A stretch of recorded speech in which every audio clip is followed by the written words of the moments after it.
नमस्कार। श्री कृष्ण कहते हैं, संकल्प से जन्म लेने वाली सारी इच्छाओं को त्याग कर और मन द्वारा इंद्रियों को वश में कर धीरे धीरे अभ्यास द्वारा धीरज के साथ बुद्धि को परमात्मा में लगाकर परमात्मा के सिवा और कुछ न सोचे। ये स्थिर न रहने वाला चंचल मन जिन जिन शब्दों और विषयों के कारण संसार में भटकता है, उन सभी विषयों से हटाकर उसे बार बार परमात्मा में ही लगाए, क्योंकि जिसका मन भली भांति शांत है। इस तरह पाप मुक्त हुआ योगी आत्मा में लीन होकर सहज रूप से ब्रह्म के स्पर्श से होने वाले अत्यंत सुख का अनुभव कर लेता है। योग का मकसद होता है मन को उस अवस्था में लेकर आना जब वो पूरी तरह अपने आत्म भाव में ठहर जाए। इसके लिए मनुष्य को अपने मन को वश में करके हर कामना का पूरी तरह से त्याग कर इंद्रियों को उनके विषय की ओर जाने से रोकना होगा। मन को शांत करने वाली ये प्रक्रिया एक बार में हासिल नहीं की जा सकती। यहां साफ साफ ये सलाह दी जाती है कि मन को विषयों से धीरे धीरे हटाना चाहिए। उसके बाद धीरज के साथ बुद्धि की मदद से मन को आत्मा का चिंतन करना चाहिए। जो मन लगातार आत्मा का चिंतन करता है वो शांत हो जाता है और दिव्य शांति से भर जाता है। श्री कृष्ण ने यहां यह चेतावनी भी दी है कि मनुष्य को अंदर की शांति की अवस्था में पहुंचने के बाद और कुछ नहीं सोचना चाहिए। किसी भी नए विचार से बेचैन न होकर उसे अपने अंदर की शांति और ठहराव को बनाए रखना चाहिए और इसे और ज्यादा गहराई से महसूस करना चाहिए।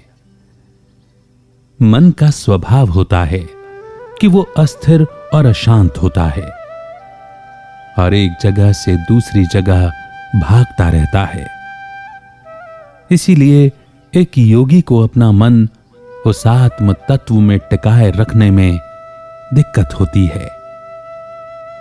ध्यान के दौरान हालांकि मन द्वारा इंद्रियों को वश में किया जाता है, लेकिन फिर भी मन तो भागता ही रहेगा।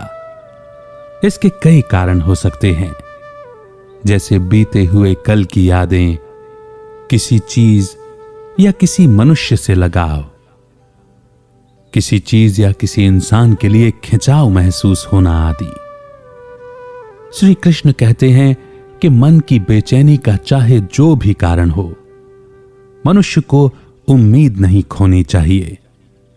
इसके बजाय उसे यह समझना चाहिए कि यही तो मन का स्वभाव है और ध्यान वो जरिया है, वो माध्यम है जो इसे दूर करने में मदद करेगा। इस चंचल मन को वश करने का एक और साधन है, जो है बाहरी दुनिया के ऑब्जेक्ट की माया को समझना और उनका असर खुद पर न होने देना। विवेक और वैराग्य के लगातार अभ्यास से मन धीरे धीरे अंदर की खुशी को पा लेता है। भगवान कहते हैं कि भटकते हुए मन को अपने अंदर की ओर मोड़ना है।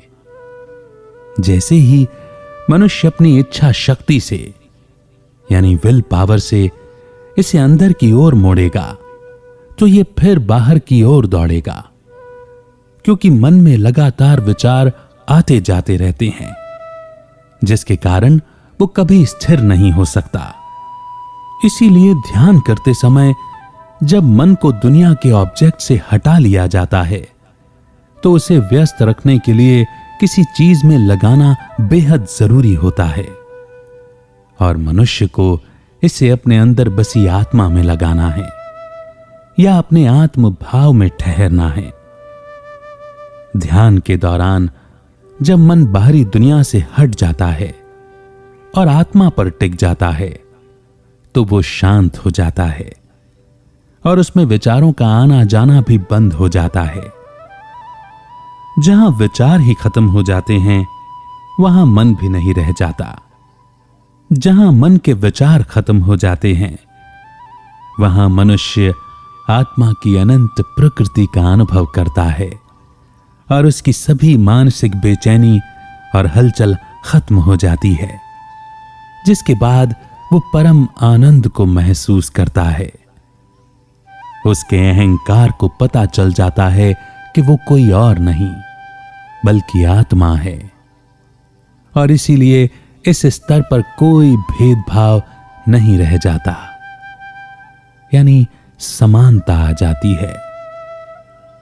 ऐसा आत्मज्ञानी मनुष्य कदम दर कदम अपनी अज्ञानता से बाहर आता है, जिसका जन्म अहंकार से हुआ था और परमात्मा से जुड़ने लगता है। वो इंद्रियों के ऑब्जेक्ट से संपर्क खो देता है और खुद के अंदर यानी आत्मा के संपर्क में आ जाता है। इसका मतलब यह है कि वो अनंत आनंद का अनुभव करता है, संसार की वस्तुओं का नहीं, जिनका आनंद हमेशा सीमित होता है।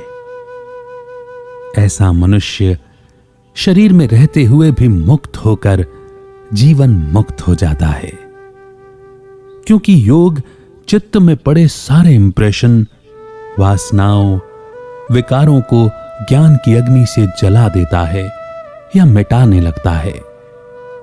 और जब चित्त पूरी तरह साफ हो जाता है तो उस मनुष्य को जन्म मरण के चक्र से मुक्ति मिल जाती है।